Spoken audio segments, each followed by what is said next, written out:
Robbie died on New Year's Eve, so the end of 86, 87. He just escaped having to be buried in concrete. People had to be buried in concrete. I wasn't allowed to view the body. 4 of my lovers died all in the late 80s, early 90s.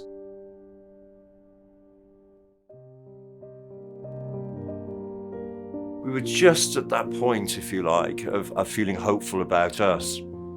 And he'd gone to his hospital and he didn't see his own consultant at that time.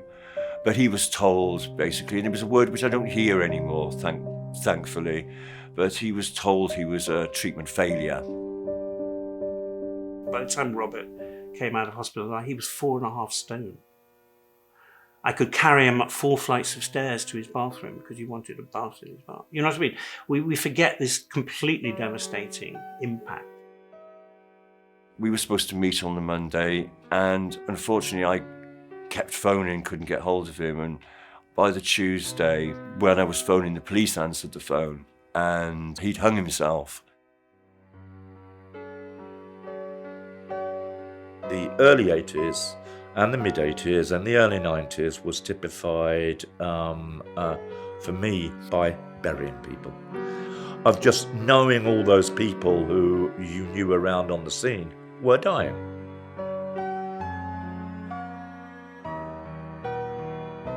Everybody can get over a broken heart, or maybe 2 in their life, right? 30 of them? 40? So when you're wanting to reconnect with somebody, how do you do that? When you know that your guts are going to be pulled out,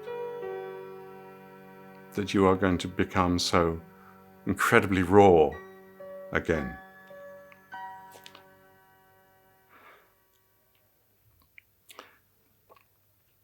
I wasn't going to tell my friends because I would sit in conversations and people would say, if anybody with HIV was part of a group I was sitting in, I would just leave, you know. And I was sitting right in the middle of these conversations.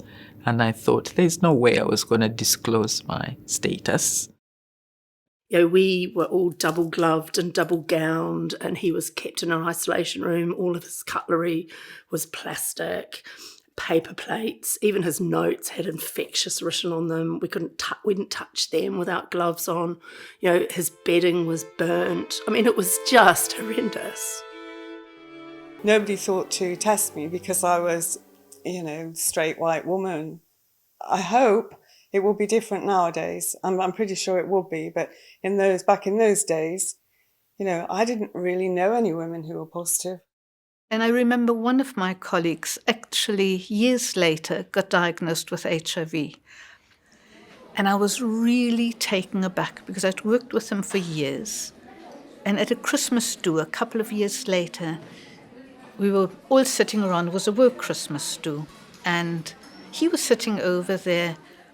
And he said to no one in particular, he said, "I'm so glad to be alive." And it still chokes me to think of that because I felt the same.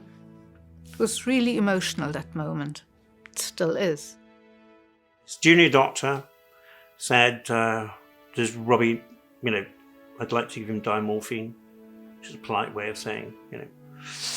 And I'm going, yeah, fine. He said, does Robbie know he's dying? And I said, yes. And the doctor burst into tears. Doctors and nurses used to go to people's funerals, you know, kind of, because in a strange kind of way, we were all in this together. And I think HIV care, in a way, became the model, you know, the gold standard of care in the UK for the NHS. And also considering the pain and tears of people from the 80s and the 90s who lived through the nightmares of the epidemic, who've been tested on to get this medication into my hands today. I suddenly felt this responsibility that I somehow need to cherish the lives that were sacrificed.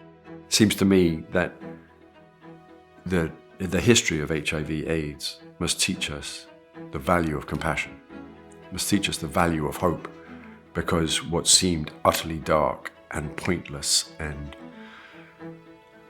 cruel has been treated and has been turned into something of hope.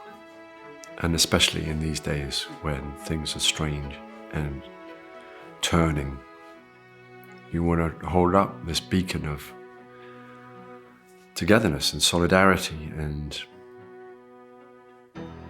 unity.